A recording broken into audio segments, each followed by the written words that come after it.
What else you got news-wise? What do you got news on the motor track? Isn't there a race tomorrow? There is a race tomorrow. I think it's the Belgian Grand Prix. Let me take a quick look here. The Belgian Grand Prix. I love having my computer here for this. Yeah. I go organic. He's the tech. Yeah, you guess you're more organic. Organic, baby. Ooh, okay. I'm organic, baby. It's the Italian GP. The Italian job. Autodromo Nazina Monza. So it's at Monza. That's a pretty good track. So this looks fucking. Ooh, okay. So we got a little bit different. So it's not Hamilton, Bottas, and Verstappen this week in the top three. It's Hamilton, Bottas, and Sands. I read a little bit about Formula One. I read that in 2011 they made alterations to the systems so that they had computer systems to try and increase the passing and overtaking because there wasn't enough because it's so risky to pass. And The DRS? Yeah, the DRS system and then something else too. So actually in Formula One, every year they change the rules on what the car can have and what it can't have. And there's like spaces with like the computers that if they're like close enough, then it kicks up. And then, the other thing was like electronic where the battery charged when you brake. Yeah, and then you get more. And then you have like a button that you can press. Yeah, you can push and then you get more boost. Speed or whatever. racer shit. Yeah, it's fucking sweet, dude. That's Formula One's super, super intense. There's actually, this thing just came out of who's the fastest driver in history. And it was this driver, Ayrton Senna. There's a sweet documentary about him. I think it's on Netflix still, and I think it's on Prime too. Ayrton Senna. Yeah, and the documentary is just called Senna. It's awesome. But Ayrton Senna. There's an 8-part Ayrton Senna. An 8-part series coming out on Netflix next year or the year after. I'm not sure when they're going to start about him. So that's going to be fucking killer. He's like my favorite. He's actually Lewis Hamilton's favorite racer of all time too. But it came out and he was the fastest driver based on like just all they came up with like this algorithm to figure it out or whatever this fucking equation. And then, like Lewis Hamilton's up there, Michael Schumacher's up there. Fucking didn't turn your fucking sound off. Sorry, dude. We just got an email from Scott. For real? Yeah. We'll have to check. Don't tell me. We'll check that We're going to read it on the air right now. We're going to expose whoever. Scott. But, yeah, dude. Great Scott. It should be a good race weekend. Great Scott, Marty. That's a terrible Christopher Lloyd impression. Do you think so? Try it again. Well, now I don't Now you have to do it again. I'm not inspired. Great Scott, Marty. All right, that one was a little better. That one I got my face into. That one wasn't as bad. I almost fucking tore my sack doing that, dude. Almost passed out. I flexed my legs. I think I tore my sack. What's that from, dude? I think I tore my sack. Oh, that's from a movie. I saw another in racing news, not really news, but in film, it's racing, which is somewhat of whatever the frick we are here. I saw a cool story about Charlize Theron.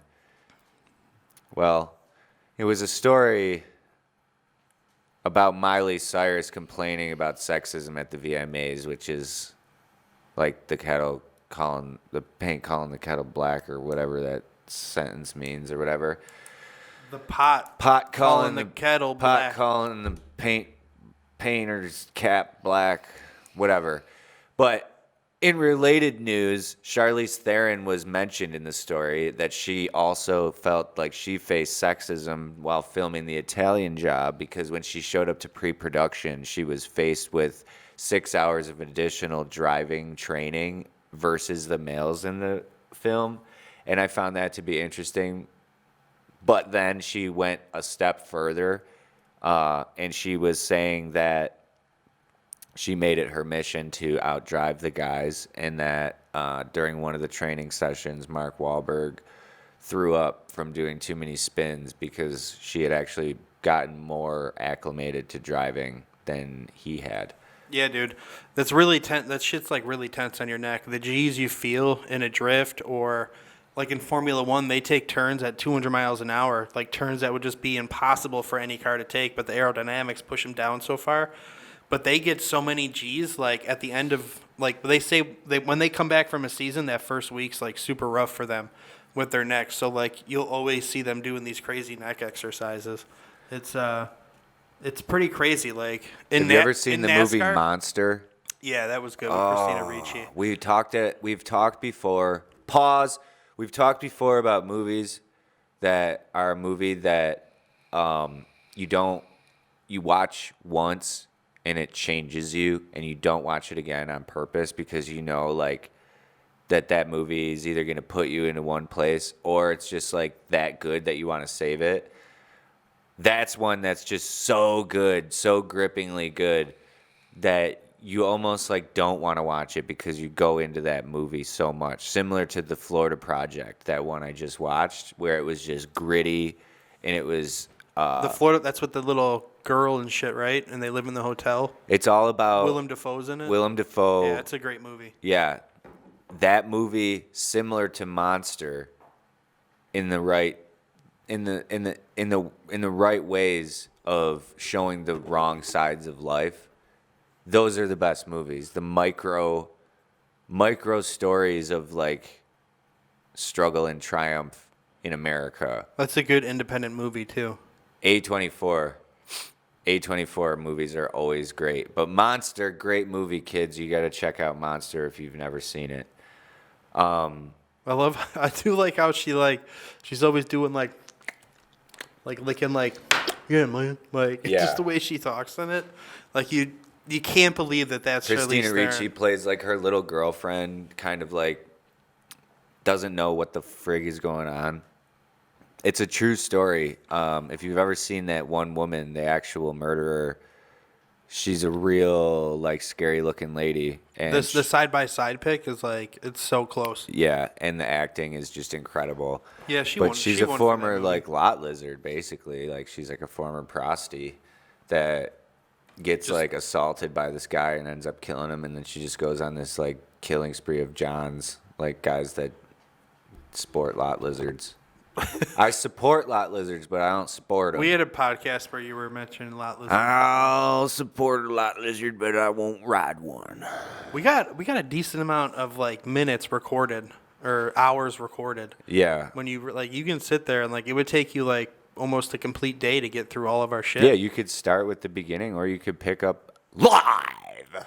Yeah, and like I love the cool thing because you're seeing the evolution of it Yeah. because we're doing it ourselves, as compared to, you know, you can even see it with Joe Rogan's. Like Joe Rogan's looked like they were done on a webcam when he first started out, Yeah. and like he was just like sitting in his room at a desk or whatever.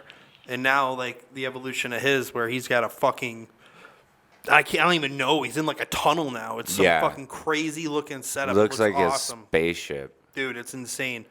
It's But- kind of penis-like. But like, look at him. It's kind of like he's in the inside of a penis. Yeah, it's all fleshy and shit. Yeah, the it's walls got are all red veins. and stuff. I bet you it's got a head Yeah, dude. at the tip.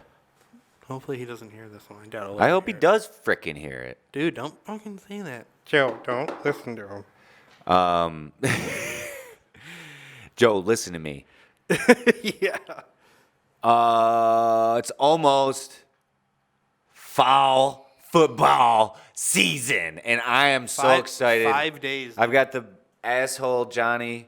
Nobody likes him. I still fuck with Johnny football, but it's fucking fall football season, dude. We're like 1 week away. Please, Lord, Texans let us have football. Texans and the Chiefs on Thursday. A lot of teams around the country started playing high school football, other than in New York and a couple of other states. That's unfortunate. I have a lot of friends and family that are still connected to the football game locally. That's been a real pain in the ass. Unfortunate, but hopefully professional football will be back in a week. Josh Allen came out and said that he supports the Barstool Sports Stadium thing, in which case Trey White responded that he was like, hell no, man. And then they were like, what do you want to call it? And he said, Trey White Goalie Academy. So, like, I don't know. It's interesting. We talked about that on the podcast. I still think it'd be cool. I had my first fantasy draft. It was weird because usually we have it in person, and you have sort of like people around you to talk to. I've done a couple online, maybe one, but the fact that everyone was online was pretty interesting. But I kind of got fucked.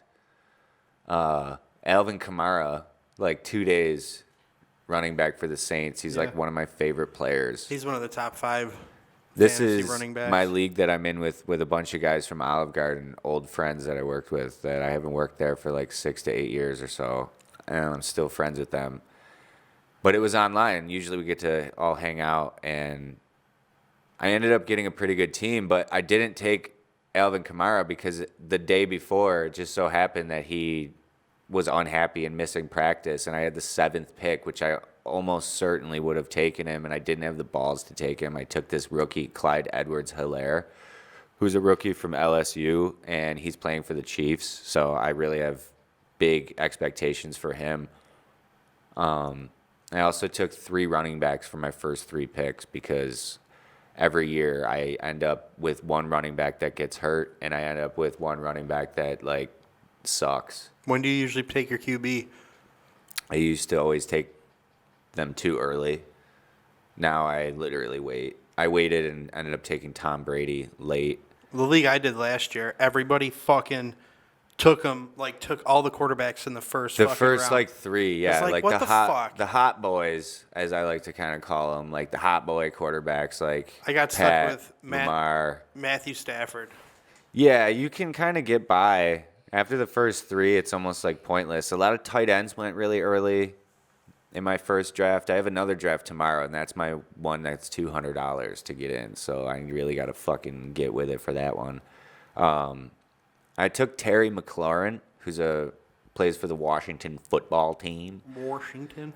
He's young, but I like him. He's fast, and I just like what he does. I like his attitude. I saw a highlight of him catching a ball in practice and going ape shit. And it was, I don't know, is that a bad term to say, going ape shit? I don't think it is. No, I don't think I it's. hope not. I don't think it's. If it slander. is, I won't say it anymore. But Austin Hooper, he plays for the Browns now. He's a tight end. He was like the 10th tight end to go, and he could be sick. I got him. I took Odell Beckham, my first receiver, because, I mean, why not? He's going to do, as long as he plays. And then, Yeah, I mean, he's had a season to kind of warm up with. What the fuck? Why can't I think of his name? Baker Baker. Mayfield. Yeah, they've kind of had a season to kind of get a feel for each other, so hopefully they come back. I mean, I like the Browns. I've always liked the Browns. But I feel like there's, like... I don't hate them. I feel like Mayfield and Allen are kind of like rival QBs. Yeah, and Mayfield beat us last year in a really That's what I ugly mean. win. So I really hope we come I back. hit like a real bad brain fart, and I'm glad I did this in the $50 league and not in the $200 league. But I saved it last second. I was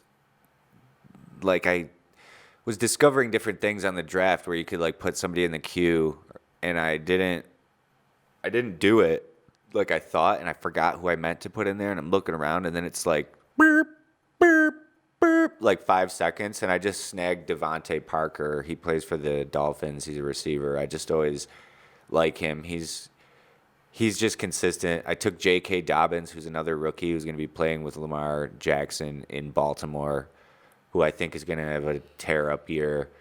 Leonard Fournette at the time, Brady's new toy, but at the time he was a free agent, and honestly I think everyone forgot about him because he was at the bottom of the list, and I accidentally clicked the sort and it brought the bottom to the top, and it was in like the 12th round, and I took Leonard Fournette. He's still on my bench for now, but I have like 4 good running backs, and then I took Jerry Jeudy, who's a rookie receiver out of Alabama, who's playing for the Broncos, and I took T. Higgins, who's out of Clemson, who's playing with Joe Burrow in Cincinnati.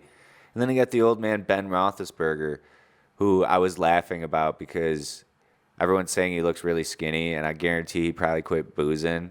And I was like laughing with my buddies, like, because he's gonna have a good year because he's probably got like a golden retriever, and he's probably like been reading books, and like he's probably been going to bed early and like wearing his glasses, and like he's probably doing all the right things and like eating salads and stuff.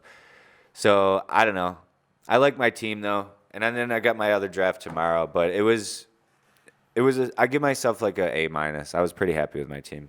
Yeah, it doesn't sound bad at all. I'm just going through the schedule here for the season as you were talking. What do you think of our schedule? It's hard as fuck. We have an extremely hard schedule. The Buffalo Bills, that is, when we say we. I have a friend who's like, who is we, Jeremy? Who is we? Who's Jeff Maine, who I'm calling out right now?